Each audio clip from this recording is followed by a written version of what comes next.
ఎమ్మెల్యేల అనర్హత వేటు పిటిషన్ల విచారణ మరికొన్ని గంటల్లో మొదలు కాబోతోంది. స్పీకర్ కోర్టులో నేటి నుంచి ట్రయల్ ప్రారంభమవుతోంది. వారం 10 రోజుల్లో ముగించాలని స్పీకర్ నిర్ణయించినట్టు తెలుస్తోంది.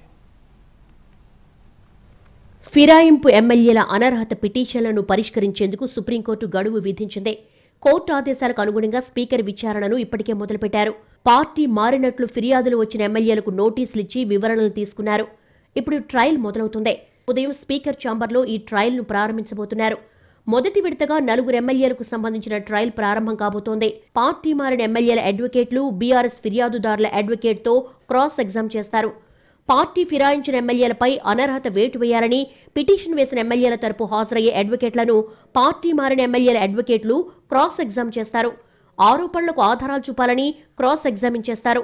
ఉదయం 11 గంటలకు విచారణ మొదలవుతుంది. 11 గంటలకు ప్రకాష్ గౌడ్ అడ్వకేట్లు, 12 గంటలకు కాలే యాదయ్య, 1 గంటకు మహిపాల్ రెడ్డి, 3 గంటలకు బండ్ల కృష్ణమోహన్ అడ్వకేట్లు బీఆర్ఎస్ అడ్వకేట్లతో క్రాస్ ఎగ్జామ్ చేస్తారు. అక్టోబర్ 1న పార్టీ ఫిరాయించిన ఎమ్మెల్యేల అడ్వకేట్స్ ను బీఆర్ఎస్ ఎమ్మెల్యే తరపు అడ్వకేట్లు క్రాస్ ఎగ్జామ్ చేస్తారు. ఇది ముగిసిన తర్వాత మిగిలిన ఎమ్మెల్యేల విచారణకు సంబంధించిన షెడ్యూల్ విడుదలవుతుంది.